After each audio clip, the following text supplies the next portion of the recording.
December 7th. It is a day that we stop and remember the Japanese attack on Pearl Harbor.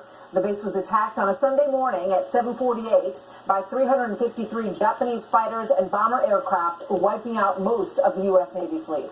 The Japanese went on to attack the U.S.-held Philippines, Guam, Wake Island, as well as the British territories of Malaya, Singapore, and Hong Kong.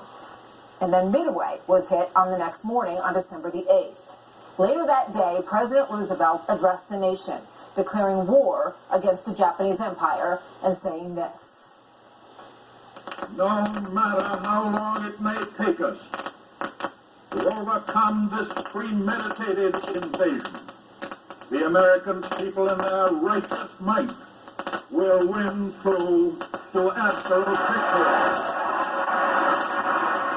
That morning in Oahu, 2,403 servicemen were killed, 1,178 were wounded. My next guest was a young soldier stationed at Hickam Air Force Base in 1941. Armando, known as Chick Galella, says he remembers Pearl Harbor like it was yesterday. He had just finished breakfast with a friend in the mess hall, and both went their separate ways when all of a sudden he heard loud booms coming from the sky. It was the last time that he would ever see his friend John from home. Now, World War II Army veteran Chick Galella joins me now. Chick, thank you so much for being with us this evening. We really appreciate it, and we thank you so much for your service over all these years. What do you remember most about that day, sir? What I remember about that day? Yes, sir. I just got through a breakfast. It was about. Let me go back and say I got a. I passed a house inspection, and I got a pass to go downtown Honolulu when I was only 20 years old. I said, "Oh my gosh, I can get a pass to go downtown."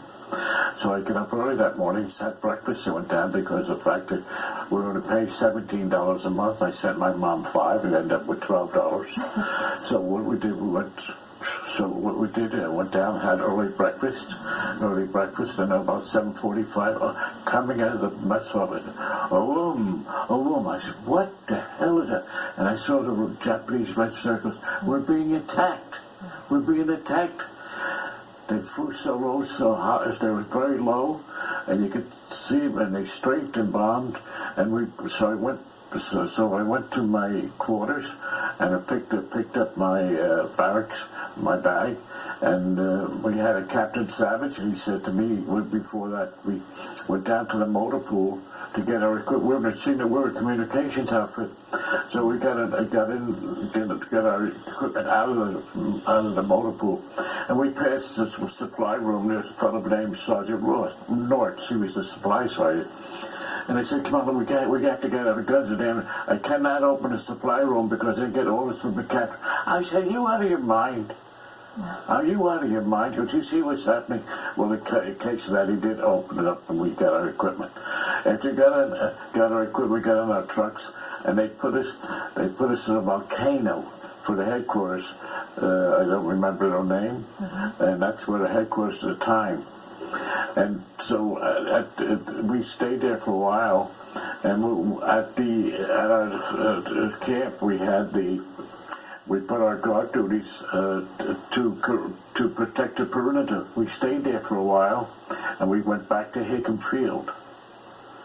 The destruction and the Navy with the smoke was all the Japanese. We didn't have a chance of a snowball hat in hell. I will never forgive it. I will never forget what the Japanese did that day. I'll take it to my grave. What we did after that, we got all our material. Because the barracks were gone, the airfields were destroyed. That 80%, 70% of the Navy base was destroyed. And one of the Japanese generals said, "We just woke up a sleeping giant," and he did you know. He did you know. After that, we came back to our barracks. We cleaned up a little bit, and we were a company. We were a regular army. we had then they brought we got to a battalion of 375 men. I just give you an idea. So my captain looked at my resume. He says, "Oh, he said, Private Galella, did you graduate high school?" I said, "Yes, I did, sir." "You can type?" "Yes, I can, sir." "You can read?" "Yes, I can, sir." They put me in headquarters section. Because the draftees, what we got at that time, they are the greatest generation. Absolutely, They and you are among them as well, one of the greatest generations, sir, and we thank you so much for sharing some of your memories and just making it all come to life for us tonight, and we will never forget. Every December 7th, we will remember your sacrifice and the sacrifice of all those other men, including your friend who was lost that day. Chick Galella, thank you very much for being with us tonight, sir. And tonight I'm giving you, our loyal viewers, a sneak peek at my first book, because it is